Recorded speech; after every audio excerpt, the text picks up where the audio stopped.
गुरुदेव बहुत बहुत स्वागत है आपका। जय श्री राम।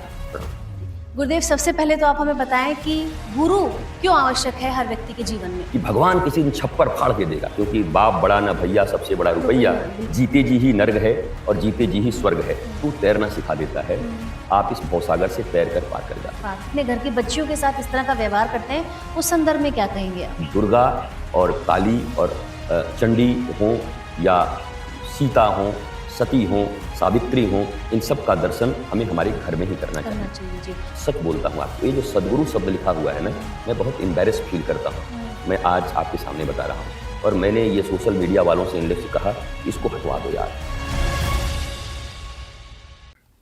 जय श्री राम। बहुत बहुत स्वागत है आपका हमारे इस विशेष पॉडकास्ट में, जिसका नाम है शिव की मौली और मैं हूँ मौलिका शर्मा। कहते हैं सदगुरु मेरा सूरमा करे ब्रह्म पर चोट, भीतर हासा हाथ दे बाहर मारे चोट। कई बार गुरु द्वारा कहे गए कुछ शब्दों से हम लोग रुष्ट हो जाते हैं, नाराज़ हो जाते हैं, बल्कि वहाँ पर बिल्कुल नाराज़ नहीं होना चाहिए, क्योंकि कई बार गुरु जो हमें बोलते हैं वो हमारे अच्छे के लिए बोलते हैं। उन बातों को समझने और जानने की आवश्यकता है। ये तमाम जानकारियाँ आज इस कार्यक्रम के ज़रिए हम आपको देंगे और ये तमाम जानकारियाँ हम लेंगे हमारे इस कार्यक्रम में उपस्थित सदगुरु श्री नितेश्वर जी महाराज से। शुभारंभ करते हैं कार्यक्रम का, बात करेंगे गुरु महाराज के साथ। गुरुदेव बहुत बहुत स्वागत है आपका। जय श्री राम। गुरुदेव सबसे पहले तो आप हमें बताएं कि गुरु क्यों आवश्यक है हर व्यक्ति के जीवन में। देखिए, गुरु शब्द अंधकार और प्रकाश को लेकर बना है और कोई भी व्यक्ति अंधकार में रहना नहीं चाहता है। अंधकार का अर्थ होता है समस्या, अंधकार का अर्थ होता है दुख, काली रात, घनी रात। इस जीवन में सभी प्रकाशित होना चाहते हैं, समस्याओं से मुक्त होना चाहते हैं, आनंद, प्रेम और शांति का जीवन जीना चाहते हैं। तो गुरु एक ऐसे पर्सनालिटी का नाम है जो आपके समस्त अंधकार, अज्ञान से आपको मुक्त करता है और आपको ज्ञान के प्रकाश में ले जाकर आपकी समस्त समस्याएं जो कोई मन के द्वारा कल्पित हो, दैहिक, दैविक, भौतिक, जितनी भी ताप आप प्राप्त कर रहे हैं, उन तापों से अगर कोई मुक्ति दिला सकता है तो वो ज्ञान दिला सकती है। और इस ब्रह्मांड में ज्ञान अगर आपके भीतर है, उससे कोई परिचित करा सकता है तो वो सदगुरु ही है। लेकिन आजकल गुरुजी कोई ज्ञान लेना नहीं चाहता, कोई समझना नहीं चाहता, तो उन लोगों के लिए क्या किया जाए? देखिए, मौलिक रूप से चाहते तो हैं लेना, पर उनको पता नहीं है। उनको ये पता है कि अभी तत्काल हमें पैसे मिल जाएं तो हमारी सारी समस्याओं का अंत हो जाएगा। उनको लगता है ये गाड़ी मिल जाए तो हमारी समस्याओं का अंत हो जाए, उनको लगता है ये कुर्सी मिल जाए तो हमारी समस्याओं का अंत हो जाए। पर जो लोग वहाँ पर हैं, उनसे वो मिलते हैं तो पता चलता है उनके पास और समस्याएं हैं। तो ये समस्याएं जब तक वो उस क्षेत्र में नहीं पहुँचते, वो लक्षणों का उपचार करते हैं, वो कारण का उपचार नहीं करते। गुरु कारण का उपचार करता है। जिस कारण से आप दुखी हो, उस कारण से आपका परिचय करा देगा और आपको मुक्ति का उपाय बता देगा। लोग चाहते तो हैं, पर एक बच्चे के जैसे एक बच्चा खिलौना चाहता है। अब वो बच्चा खिलौना क्या, एक नाग अगर आ जाए तो उसको भी खिलौना समझ के रोने लगता है, मुझे यही चाहिए। तो माँ उसको बताती है खिलौना नहीं है, पर वो मानता ही नहीं है। फिर उसको 2-4 झापड़ भी लगाने पड़ते हैं। तो गुरु तो ऐसे होते हैं कि चाह गए कि इसे देना है तो फिर गुरुदेव तो दे ही देते हैं माँ की तरह, कि इसके जीवन में दुख है। हाँ, दुख से मुक्ति की छटपटाहट उसके भीतर होनी चाहिए। अगर कोई है, चलो एज इट इज़ ठीक है, तो उसको तो नहीं दे सकते। पर किसी ने ये निर्णय कर लिया है कि मैं दुख से मुक्त होना चाहता हूँ, क्या आप मुझे कर देंगे? सच्चा गुरु होगा तो तुम बोला आत्मसमर्पण करो, मैं तुम्हें दे सकता हूँ वो विधि जिससे तुम दुखों से मुक्त हो सकते हो। कहा जाए कि गुरु है जो आपको दुखों से मुक्ति दिला सकता है, क्या ये संभव है गुरुजी? पूर्ण रूप से, वो भी अपूर्ण रूप से नहीं। टाइम के लिए नहीं कि 2 मिनट के लिए दिला दिया, 10 मिनट के लिए दिला दिया, या ऐसा कर दिया कि 1 महीने के लिए तुम अच्छे रहोगे, या आर्थिक क्षेत्र में दिला दिया। वो पूर्ण रूप से मन के अंदर में जितनी समस्याएं हैं, मन के कारण ही मनुष्य सुखी और दुखी होता है। बिल्कुल।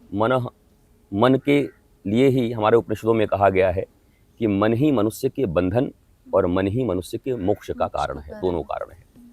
तो हम तो बंधन में हैं अभी, हमारी दुनिया बंधन में है। आप कहेंगे आप ऐसा कैसे कहते हो? क्योंकि ये घोषित हुआ है कि पूरी दुनिया में 88% लोग अभी मेंटल एंजाइटी के शिकार हैं। तो बंधन में ही तो है। 88% अगर लोग मेंटल एंजाइटी के शिकार हैं, भारत में 74, तो इतने लोगों को मन के बंधन से अगर मुक्त कर दिया जाए, और मन के बंधन से मुक्त करने के लिए कोई मेडिसिन नहीं बनी। मेडिसिन मतलब कोई दवाई वो जो गोली वोली चाहते हो कुछ बनानी है। मेडिसिन का अर्थ होता है विधि। तो वो विधि केवल और केवल आत्मज्ञान है। राम कौन है, कृष्ण कौन है, दुनिया क्या है, यह जानने से पहले मनुष्य के लिए जरूरी है मैं कौन हूँ, मैं क्यों आया हूँ इस पृथ्वी पर, और आकर के मैंने जो जो अभी किया तो मुझे क्या क्या सफलताएं मिली। मैं आज भी उतनी एंग्जाइटी में हूँ। 10 समस्याओं का मैंने निराकरण किया और 500 समस्याएं फिर मेरे सामने खड़ी हो गई। 500 का निराकरण किया फिर 5000 खड़ी हो गई। तो समस्याएं कैसे नहीं आए हमारे पास, या आए तो उन समस्याओं से हम ऊपर कैसे रहें। एक तो होता है आप जल में जाओ और डूब जाओ, डूब के मर जाओ। एक होता है आप तैरना सीख जाओ तो उस पार हो जाओ। तो गुरु तैरना सिखा देता है, आप इस भवसागर से तैर कर पार कर जाते हैं। गुरुजी, व्यक्ति मैं को कैसे जाने? मैं को जानने का प्रोसेस है हमारे यहाँ पर। देखिए, ब्रह्मसूत्र हमारे पर यहाँ पर आया। ये जो आप छोटी छोटी साधनाएं देखते हैं ना, गुरु के द्वारा प्रदत्त की गई साधनाएं, तो कहते हैं हाँ भाई सुबह ब्रह्म मुहूर्त में उठना, जी बिल्कुल, उठ करके आप ध्यान करना। वो पूछता है किसका ध्यान करूं गुरु जी, बोला इष्ट कौन है, तो इष्ट को बताते हैं। उस व्यक्ति का वो नेचर देखते हैं कि वो व्यक्ति तीनों गुणों में से कौन सा गुण उसके भीतर में ज़्यादा है, क्योंकि मनुष्य 3 गुणों से बना हुआ है, सत्व, तम और रज। तो जिसकी मात्रा अधिक होती है उसको मैनेज करने के लिए उस अनुरूप इष्ट प्रदान करते हैं। कि अगर ये व्यक्ति एकदम ढीला ढाला पड़ा है, पता चला काली भी इष्ट बना देंगे, इसको थोड़ा तेज तर्रार होना पड़ेगा, तो काली की आराधना करो। तो ऐसे ही गुरु एक इष्ट निर्धारित करके देते हैं। यद्यपि इष्ट का अर्थ केवल ये देवी देवता नहीं होता। इष्ट शब्द संस्कृत है, हिंदी में भी आता है, उसका अर्थ होता है मंगल जी। हमारा मंगल किसमें है, बोला आपके इष्ट देव कौन है, मतलब आपके मंगल देव कौन है, अच्छा। मंगल दाता कौन है, तो मंगल प्रदाता तो मैं गुरु को ही मानता हूँ। मेरे इष्ट तो मेरे गुरु भी है, मैं गुरु को ही पहले देखता हूँ। गुरु ने पहचान कराई, बलिहारी गुरु आपनो जिन गोविंद दियो बताए। तो गुरु के बिना तो संभव नहीं है। आप मन मर्जी साधनाएं कर सकते हैं, बदल सकते हैं, मंदिर बदल सकते हैं, देव बदल सकते हैं, रोज रोज आप इधर उधर भाग सकते हैं, लेकिन आपका समाधान नहीं होगा, क्योंकि समाधान मन के भीतर है। आपके भीतर काम, क्रोध, मद, मोह, लोभ, मात्सर्य, ये 6 चीजें हैं। इन 6 चीजों में से एक मास्टर कॉम्प्लेक्स होता है जो ड्राइव करता है, इसको ड्राइवर बोलते हैं। गुरु 1 मिनट में पहचान लेता है कि इसके भीतर का ड्राइवर कॉम्प्लेक्स कौन सा है। ये काम से है, क्रोध से है, लोभ से है, मोह से है, ईर्ष्या से है, मद से है, और वो डिटेक्ट करके उसको जैसे डायग्नोस कहते हैं। हम जाते हैं पैथोलॉजी में, पहले डायग्नोस होता है, हमारे ब्लड निकाले जाते हैं, डायग्नोस हो जाता है तो एक अच्छे डॉक्टर के पास जाते हैं, डॉक्टर उसको देखते हैं, जो उन्होंने पढ़ाई की है वैद्य जी, उस पढ़ाई के अनुरूप वो उसको गोलियां दे देते हैं जी। तो ऐसे ही गुरु डायग्नोस्टिक सेंटर भी हैं। गुरु का अलग डायग्नोस्टिक सेंटर नहीं होता कि जाओ वहाँ जांच करवा के ले आओ।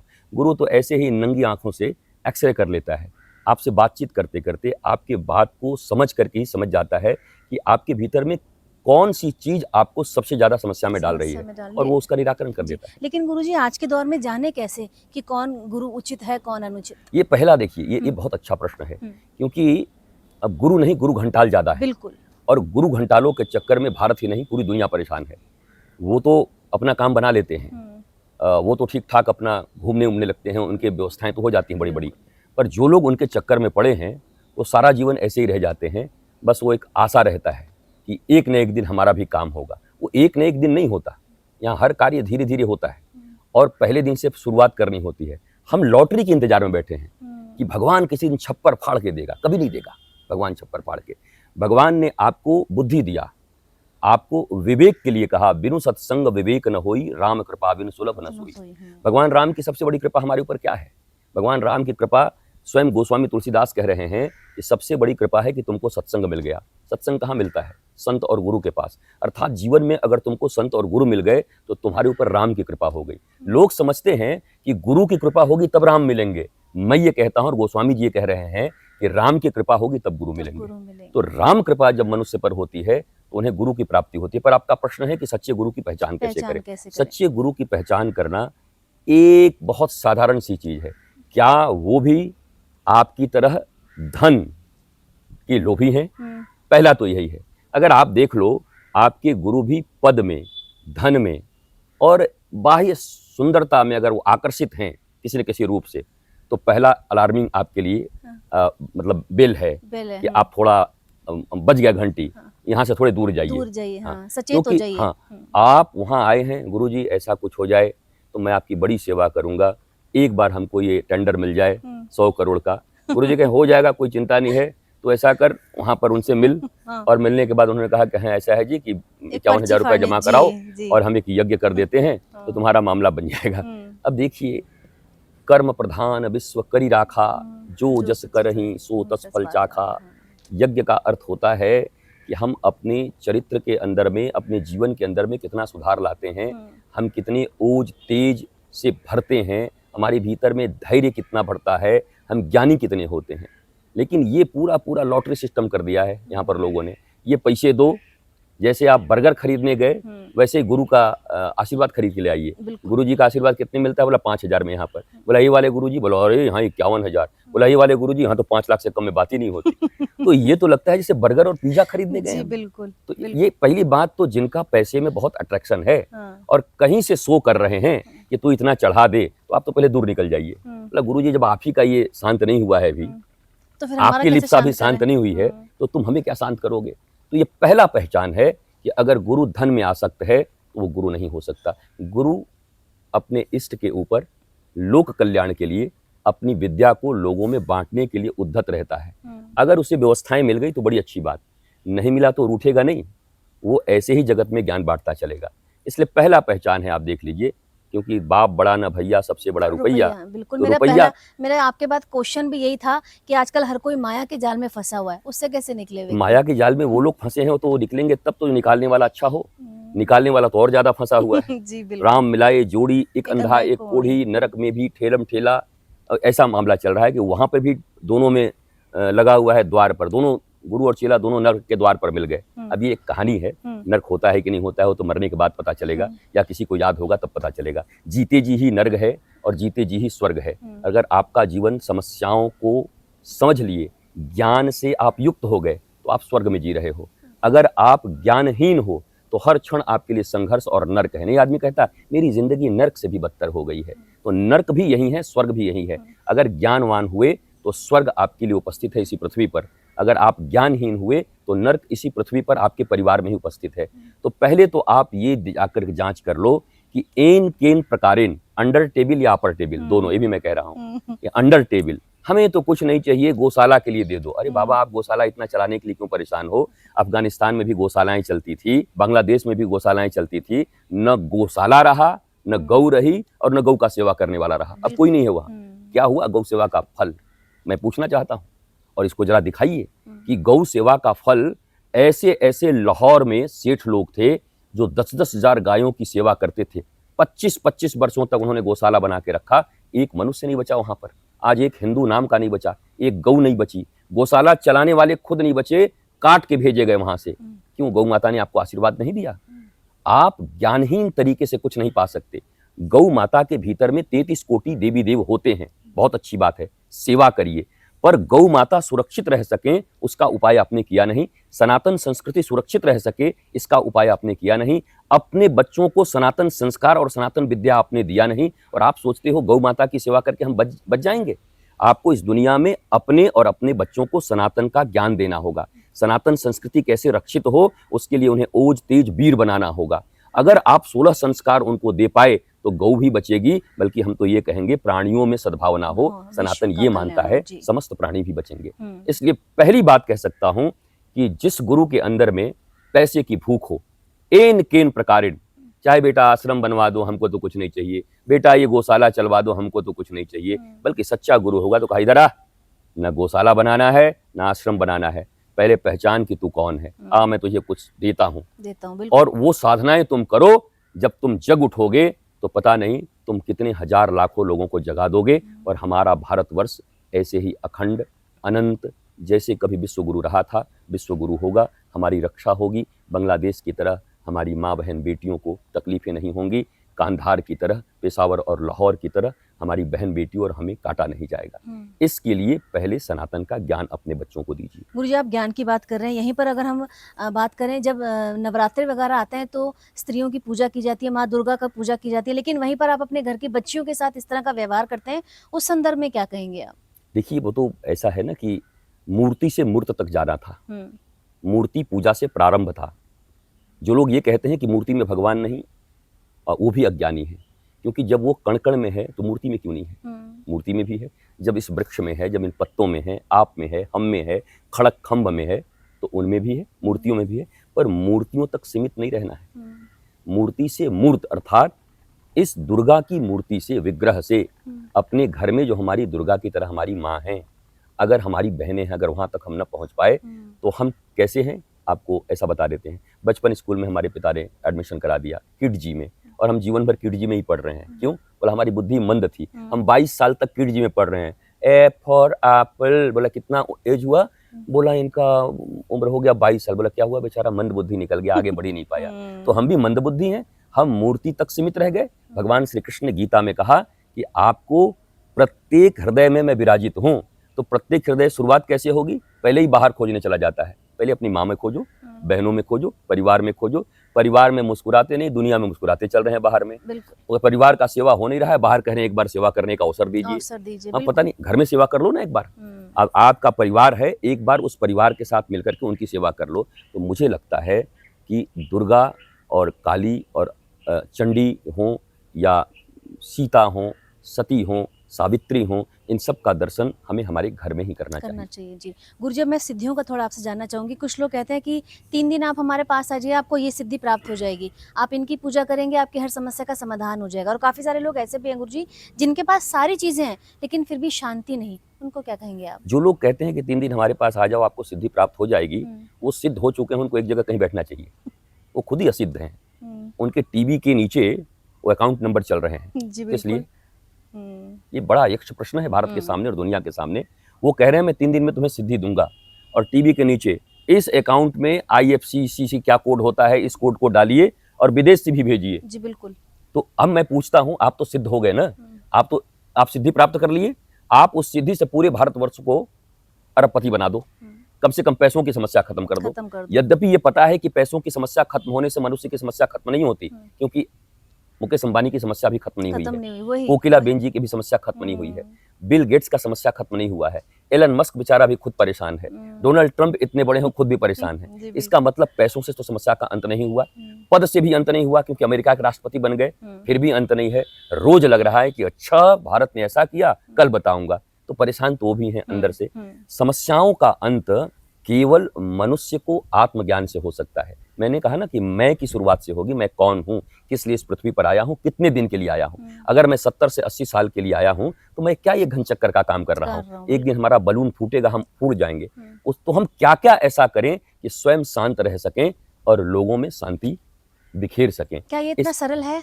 सरल तो है। मैं तो शांत हूँ, मैं आनंदित हूँ, मुझे लगता है। तो आप कहेंगे आपको भी मैंने क्रोधित कभी कभी देखा है, आप क्रोधित हो जाते हो, पर आप जरा सोचो। अब यहाँ पर मामला ये आता है कि क्या वो आपके भीतर को टच कर पाता है, अंतर को? अगर कोई छोटा बच्चा है और माँ उसको सांप पकड़ने से या आग पकड़ने से रोकती है, अब कोई कहे अरे तो माँ है कि क्या है, बताओ, बच्चे को मार रही है, क्रोध कर रही है, गाली दे रही है, क्योंकि वहां बच्चे के संरक्षण के लिए माँ को डांटना जरूरी है, नहीं तो वो निकल जाएगा। अब कोई 10 साल की बच्ची हुई, 12 साल की बच्ची हुई, स्कूल में कुछ इधर उधर हो रहा है, तो माँ बैठ गई, ठीक हो जा, मैं बता रही हूँ, तो समझती नहीं है, आगे बहुत खराबी हो जाएगी। तो क्या माँ वो क्रोध कर रही है उस पर? माँ क्रोधिनी है? माँ समझती है कि अगर न बचाऊंगी, क्योंकि माँ उस एज से गुजरी है, पिता उस एज से गुजरे हैं, तो वो अपने अनुभव शेयर करते हैं। तो गुरु कभी क्रोधित होता हुआ मिले भी आपको, तो अगर पैसे के लिए क्रोधित हो जाए, हमने कई लोगों को सुना, जिन लोगों ने दान देने का घोषणा करके नहीं दिया है, ईश्वर उनको देख लेगा। अब बताओ, इस बुद्धि इनकी देखो, ये गुरु हैं? बोला आपने दान देने का घोषणा किया था और चेक नहीं भेजा, ईश्वर आपको देख लेगा। ईश्वर तो उन्हीं को देख लेगा कि तू मांगा भी भला क्यों, और मांग करके लोगों को श्राप क्यों दे रहा है। अगर ये वो कहते कि आप आत्मज्ञान प्राप्त नहीं कर रहे हो, आप देखो खुद भी दुखी रहोगे और अपने परिवार को भी दुखी करोगे और संसार को भी दुखी करोगे। मैं इसलिए आप पर क्रोधित हो रहा हूं, आप स्वयं को जानो। पर पैसे के लिए नाराज हो गया, हमारा आश्रम नहीं बनाया इसलिए नाराज हो गया, हमको उसने ठीक समय पर गाड़ी नहीं भेजी इसलिए हम नाराज हो गए, ये नाराजगी ठीक नहीं है। नाराजगी उसके मंगल के लिए, जैसे गोपियां कहती हैं श्री कृष्ण को, श्री कृष्ण ज्यादा इतराओ मत। बोला क्यों? बोला हम तुमको इसलिए प्रेम नहीं करती कि तुम हमें सुखी करोगे, हम तुमको इसलिए प्रेम करती हैं कि तुम सुखी रहो लाला, इसलिए प्रेम करती हैं, तत्सुखे सुखित्वम। तो श्री कृष्ण गिर जाते हैं। गोपियां, इसलिए तो हम आपके प्रेम को सर्व अधिकार से अपने हृदय में धारण किए हैं। और मैंने नारद जी से बोला है, नारद जी ने आपको प्रेम की ध्वजा कह दिया है। गोपियों को प्रेम की ध्वजा कहते हैं। वो अपने सुख के लिए कृष्ण से प्रेम नहीं करती, कृष्ण सुखी रहें इसलिए वो सब उपाय करती हैं। तो प्रेम का तो मतलब ही है, अगर गुरु सच्चा प्रेमी है, गुरु से बड़ा प्रेमी इस पृथ्वी पर कोई नहीं हो सकता। माँ भी गुरु स्वरूपा है, मातृ देवो भव, दूसरा पितृ देवो भव, तीसरा आचार्य देवो भव, जिनको गुरु कहते हैं, जो आचरण से गुरु बने हैं। इन तीनों से ज्यादा प्रेमी इस पृथ्वी पर कोई नहीं हो सकता। माँ से बड़ी प्रेमिनी कोई आज तक जन्म नहीं लिया, न होगा। पिता से बड़ा प्रेम करने वाला कोई हो नहीं सकता, और आचार्य अर्थात गुरु से ज्यादा प्रेम करने वाला निश्चल कोई इस पृथ्वी पर नहीं हो सकता। माता और पिता कभी कभी गड़बड़ कर भी सकते हैं, जैसे प्रहलाद के जमाने में कर दिया। प्रहलाद के लिए उनके पिता ने उनके विरोध में जाकर के उनको कितनी यातनाएं दी। भरत की माँ ने, कैकेयी ने, यद्यपि मैं प्रेम देखता हूं तो पाता हूं कि जिस रघु के कुल में सदा बड़े पुत्र को ही राजा बनाया जाता है, पर बाहरे कैकेयी माँ का अपने बेटे के प्रति प्रेम कि कहीं नहीं इस बार मैं बदल दूंगी, मेरा बेटा बनेगा। तो प्रेम तो कर रही है, मोह तो कर रही है, वो मोह तो प्रबल है। कैकेयी जैसा प्रेम करने वाला तो कोई आज तक पैदा ही नहीं हुआ, पर वो गलत जगह कर रही है। वो रघुनाथ को जंगल भेज रही है, वो ईश्वर को जंगल भेज रही है, जो सबके सुहृदय हैं, सबको सुख देने वाले हैं। उनको ये पता नहीं है कि भरत जी इनके बिना सुखी नहीं रहेगा, तो सुख देने गई थी, पर जानकारी के अभाव में भरत जी को 14 साल तक गड्ढे में रहने के लिए मजबूर कर दिया। तो कभी कभी माता पिता जब उनके पास स्वयं आत्मज्ञान नहीं होता तो अपने बच्चों को भी संकट में धकेल देते हैं, पर आचार्य कहते ही उसको हैं जो स्वयं आत्मज्ञानी है। पर ये झोला झंडा लेकर के जो लोग आज घूम रहे हैं, जो अब ये सोशल मीडिया का जमाना इतना बढ़िया है, देखिए इतना अच्छा है कि पल भर में आपकी बातें सब जगह पहुंच भी जाएंगी, और ये इतना बुरा है कि आपके 3 सेकंड के रील से आप महाराज बन जाओगे और पता नहीं कहां कहां से आपका दान दक्षिणा आना शुरू हो जाए, क्योंकि किसी के पास समय नहीं है आपको पूरा देखने के लिए, आपका आत्मज्ञान मापने के लिए। बस 10,000 लोगों की यहाँ मैं भीड़ लगाऊंगा और एक एक नारंगी सबको दूंगा, और नारंगी देके कहूंगा तुम्हारी समस्याओं का अंत हो जाएगा। उस 10,000 में हमारी किस्मत भी खराब होगी, तब भी 500 लोगों का समस्या का अंत हो जाएगा 2 दिन में। तो 500 तो हमारे पक्के भक्त हो गए। 9,500 का नहीं हुआ, दूसरे दरबार में जाएंगे कि ये बाबा ठीक नहीं, हम दूसरे में जाएंगे। उनको फुर्सत नहीं है गाली देने को, वो कहीं और जाके हाजिरी लगाएं। हनुमान जी नहीं किए तो शंकर जी के पास जाएंगे, शंकर जी नहीं किए तो काली जी के पास जाएंगे, काली जी से नहीं हुआ तो दुर्गा के पास जाएंगे, दुर्गा। यहाँ तो भगवान बदलते हैं तो गुरु बदलने में कितना समय लगेगा लोगों को, आचार्य बदलने में कितना समय लगेगा। इसलिए जहां सिर्फ लोभ से आप जा रहे हैं तो लोभी को लोभी ही मिलेगा, ये पक्का जान लो। कोई शराबी आदमी कहीं जाता है ना तो शराबियों को ढूंढ लेता है, कोई गजेड़ी आदमी जाता है ना तो गांजा पीने वाले को ढूंढ लेता है, और अगर कोई सत्संगी जाता है ना तो सत्संगियों को ढूंढ लेता है। आप जैसे होगे आपको गुरु ऐसा ही मिलेगा, ये पक्की बात है। अगर आप लोभ से गए होगे तो महागुरु घंटाल आपको मिलेगा। अगर आप आत्मज्ञान के लिए जा रहे हो कि नहीं मैं ऐसा ज्ञान प्राप्त करूंगी कि मेरे जीवन के जितने भी दुख हैं ज्ञान से दूर होंगे, तो आपको सदगुरु मिलेगा। भीतर ये दीपक प्रज्वलित कैसे किया जाए? भीतर दीपक का मतलब ही है गुरु की सन्निधि के बिना संभव नहीं है, क्योंकि गुरु ही वो जलते हुए दीपक हैं जिनकी सन्निधि में आप रहेंगी, और उनकी कृपा वाणी से निकलती है। वो कृपा वाणी के रूप में निकलेगी, और किसी दिन आपका लौ और आपका जो दीपक है, बाती भी है आपके पास, दीपक भी है, स्नेह भी है, बस जला हुआ नहीं है। गुरु की सन्निधि में रहते रहते एक दिन कृपा की वायु चलेगी, आपका दीपक जल जाएगा, उसके बिना संभव नहीं है। आप देखिए ध्रुव जा रहे थे तो भगवान ने कहा नारद जी को, ध्रुव ये तो बच्चा है, पागल है, बोल रहा है हम भगवान प्राप्त कर लेंगे, पर इसको विधि तो मालूम है नहीं, करेगा कैसे? तो बोला क्या करूं? बोला आप गुरु जी बन जाओ, जाकर के बता दो कि मधुवन में चला जाए और ऐसे ऐसे करके साधना करेगा। तो नारद जी स्वयं आए गुरु बन करके, भगवान के कहने पर गुरु रूप में ज्ञान दिया, और उस ज्ञान से ध्रुव ने भगवान को बुला लिया, प्राप्त कर लिया। तो गुरु तो जरूरी है। अरे भगवान राम जब स्वयं आ रहे हैं उनको गुरु की जरूरत है। ये कौन मुस्टंडे घूम रहे हैं भारतवर्ष में जो कह रहे हैं हमको गुरु की जरूरत नहीं है? जब भगवान श्री कृष्ण स्वयं आ रहे हैं उनको गुरु की जरूरत है, आचार्य की जरूरत है। तो ये कौन लोग घूम रहे हैं बोला हम अपो दीपो भव, हम खुद ही दीप जला लेंगे? ये सुनने में अच्छा लगता है। अपो दीपो भव का अर्थ है मेरे भीतर में वो भूख होनी चाहिए, मेरे भीतर में सिर्फ इतना होना चाहिए कि मुझे दीप जलाना है, मुझे दीप जलाना है, मुझे दीप जलाना है, ये भाव होना चाहिए। वो उसके लिए जाना ही पड़ेगा जहां ज्योति है। बिना ज्योति के आपका कुछ काम चलेगा नहीं। वो तो पत्थर से भी ज्योति प्रकट कर देंगे। कभी कभी गुरु कठोर हो जाता है ना, तो समझो 2 पत्थरों को रगड़ रहा है, वहां से भी ज्योति निकलेगी। तो उस ज्योति को जलाने के लिए गुरु प्रदत्त, अब मैं गुरु प्रदत्त कहने में थोड़ा संकोच कर लेता हूं कि ऐसे गुरु घंटालों की भीड़ आ गई है और बेचारे अज्ञानी लोग जाकर के फंस जा रहे हैं। बरसों बाद पता चलता है मैं गलत जगह आ गया। तो मैं फिर कहूंगा पहली बार में ही जब जाइए तो देखिए पैसे के प्रति क्या उनका लेन देन है। केवल आपसे ही नहीं, हो सकता है आपके प्रति ना हो, आपके पास पैसा ही नहीं हो, सोच रहे हो कि चलो भाई गरीबों का एक झुंड आता है, इनको ऐसे ऐसे जय जय करते रहो, पर आस पास में थोड़ा ध्यान रखो कि महाराज जी कहाँ ध्यान रखते हैं। अगर महाराज जी का ध्यान केवल सोशल मीडिया पर है, अभी 5 लाख फॉलोअर थे, अभी 25 लाख बनाना है, और उनके मन में ये दुख भी है, कैसे भाई हमारा फॉलोअर्स इतना कैसे कम है, तो जो व्यक्ति खुद ही अशांत है फॉलोअर्स को लेकर के, आपको कैसे शांति देगा। तो इन सब चीजों को अगर कहीं देखिए तो अपार्ट हो जाइए। इज नॉट गुरु। गुरु जी, आपसे जानना चाहूंगी, आपने क्या सोचा था कि आज आप इस पदवी पर आसीन होंगे? देखिए, मैं दिल से कहता हूँ, मैंने कभी जीवन में ऐसा भाव रखा भी नहीं था कि कोई मुझे गुरु कहेगा या आचार्य कहेगा। मैं तो निश्चल भाव से अपनी माँ की सेवा करता था, माँ को बहुत प्रेम करता था, और माँ मुझे बचपन में उस समय में पेस्ट ब्रश नहीं आया करते थे, हम लोग दातुन करते थे। हाँ, उस दातुन से मारती भी थी मुझे, मेरी थोड़ी सी इस पर में तड़ तड़ तड़ मार देती थी। हमने माँ को कहा, अरे भाई देख तो लिया करो, कभी कभी गुलाब की छड़ी से भी मार देती हो, चोट लगती है। तो माँ प्रेम बहुत करती थी, पर वो एक भी चीज कुसंस्कार कहीं जीवन में आए तो उसको बर्दाश्त नहीं करती। पर उनसे ज़्यादा प्रेम भी कोई नहीं करता था। अगर मैं कभी जब थोड़ा बड़ा हो गया, कॉलेज में चला गया, तो 12 बजे रात तक अगर ना आया तो 12 बजे रात तक जगती थी। आने के बाद मेरे मस्तक में वो तेल लगा करके ऐसे कर, जैसे छोटे बच्चे को करती हैं। तो इतना गहरा प्रभाव मेरी माँ का मेरे ऊपर पड़ा कि मेरे भीतर केवल संस्कार देने के लिए मेरी माँ अपने जीवन को जीवन नहीं समझती। और फिर गुरु की प्राप्ति हो गई। माँ ही प्रथम गुरु हैं। माँ ने ऐसे भाव प्रकट किए, इसलिए तो मैं बोलता हूँ, 1 नंबर और 2 नंबर अगर बिगड़ गया तो 3 नंबर का आचार्य क्या करेगा। मेरे गुरु ने भी मेरे ऊपर कृपा की, इसलिए की क्योंकि माँ को मैंने गुरु रूप में देखा, प्रथम गुरु को मैंने माना। और पिता मेरे साइंस के प्रोफेसर रहे, तो बड़े थोड़े कड़क थे, बहुत कड़क थे। तो वो तो बहुत ज्यादा शासन करते थे, बहुत ज्यादा, वो भयभीत रखते थे। कभी आप ऐसे आंख मिला देते ना, ऐसे करके आंख मिलाता है, पिता से आंख मिलाता है, 2 झापड़। तो मैं दूसरे दिन नीचे करके बात कर रहा था, बोला अपराधी आंख नहीं मिला सकता। तो मैंने पूछा शाम को जब खुश हुए तो कि आप बताओ कि मैं करूं क्या। तो बोले देखो, तुम्हें देश काल पात्र को समझना होगा। अगर मैं प्रसन्नता से कोई चीज कह रहा हूँ, बेटे कैसे है, तो मेरी तरफ देखकर बात करो, और मैं तुमसे कुछ कह रहा हूँ, तुमसे ये गलती हुई है, तो आंखें झुका करके बोलो पिता मुझसे ये अपराध हो गया है। तो उन्होंने ये भी समझाया, ऐसा नहीं कि नहीं समझाया, क्योंकि मुझे पहले बताओ, अगर आप दोनों ही में मुझे मार रहे हो, आंख नीचे तो बोल रहे अपराधी है, आंख मिलाऊं तो बोले बाप से आंख मिलाता है। तो उन्होंने समझाया। तो माता पिता को सिर्फ मारना ही नहीं चाहिए, समझाना भी चाहिए संतान को।